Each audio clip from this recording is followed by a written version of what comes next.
Youth of my beloved land, excerpt speech of His Excellency Jose P. Laurel, President of the Republic of the Philippines. In this critical period of our history, we need the heart, the soul, and the vigor of the youth of our land to help us build our country on the most enduring basis of brotherhood and solidarity of all Filipinos.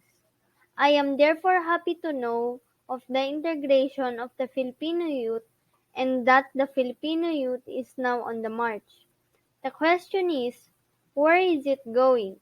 Is it marching with irresistible will and determination toward progress and civilization, peace and order, and the prosperity and happiness of the fatherland? If it is, I as the chosen head of our nation and our people heartily welcome it and bid it Godspeed.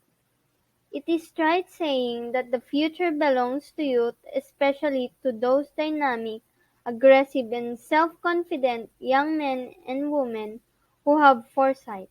Thus, they have the bounden duty to ensure it.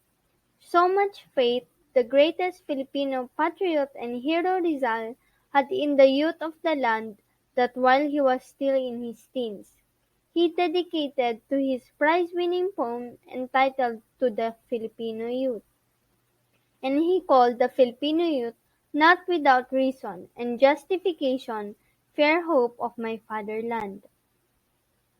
Several years later, when Rizal was in Madrid, he thought again of the Filipino youth, on the occasion of the signal honor and distinction conferred upon the famous Filipino painter Juan Luna.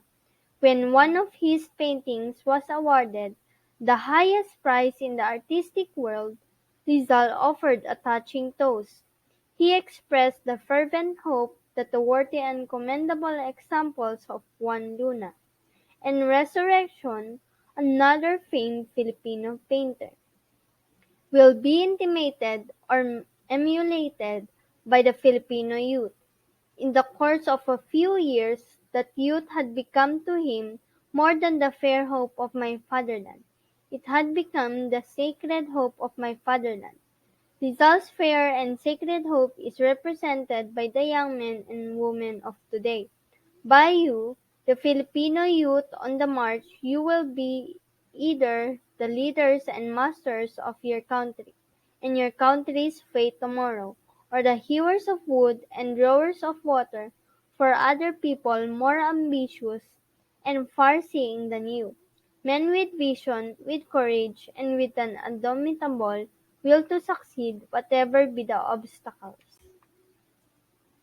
Inspired by same noble sentiment, the late Doctor Rafael Palma, builder of the University of the Philippines, dedicated to the same youth to the same fair and sacred hope of fatherland. His last work and masterpiece, his life-size biography of Rizal.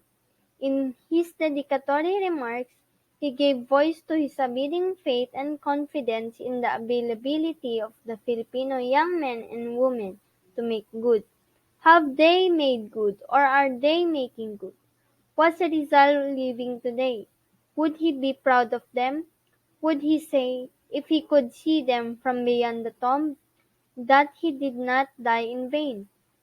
That his country's sacred and beautiful hope has not disappointed him, and those who like him had given their full measure of sacrifice for the glory of their fatherland? How fair is the youth of the land! Are they planting the seeds that will make their country great? Do they realize the serious problems that now confront the Republic of the Philippines? Which is their republic? And are they contributing to the fullest extent the solution of such problems? Are they putting their strong and broad shoulders on the wheel of progress and prosperity? Are they helping actively in the complete restoration of peace and order in their country and the gigantic reconstruction work which both people and government must undertake?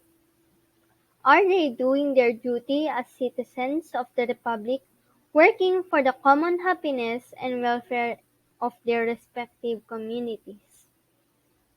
I'm Lian Quincy Altamayo from 7 Macdios. This is my output in English 7 Q4 Week 2 final activity. My teacher is Sir Rex Taranco. Thank you.